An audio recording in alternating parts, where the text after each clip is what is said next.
Ayan, one way para mag-invite ng mga friends and clients na mag-like sa ating FB page. Ayan. So, kailangan download mo itong Business Suite na application. Ito. Ayan. Download mo siya. Kasi yan yung connected sa lahat ng mga FB page na gamit natin.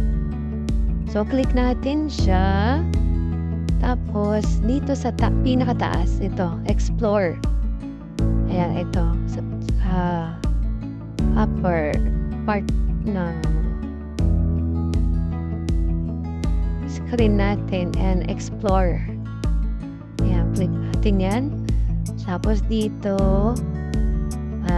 sa taas, itong post reactions. Lahat ng mga nagre-react sa post natin. Select all natin. So, lahat ng nag-like, nag-love, nag-care, naghaha, lahat yan na natin. Huwag lang itong angry kasi galit yan sa page natin. Tapos next, ayan, 941 nung nag-react.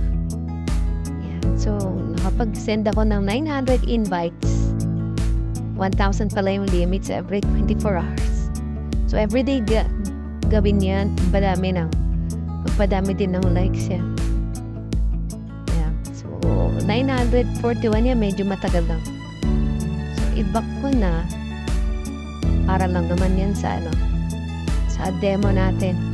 Kasi itong isa natin, ito, Facebook friends. Ito mga friends natin. Invite friends to follow your page. Ayan. This will allow Meta Business Suite to access the friends list from your personal account. So, click din natin to invite friends.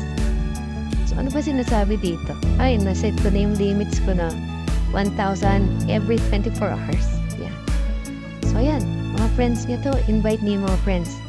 Select all up to, 1,000 ang limit niya per day. So, ayan. Ubusin niyo yung friends nyo. Yan. Tapos, kung meron kayong dalawang account na personal Facebook, yan. Lipat naman kayo sa kabilang account. Yung mga friends nyo, yun naman yung may invite. So, yun lang. Thank you.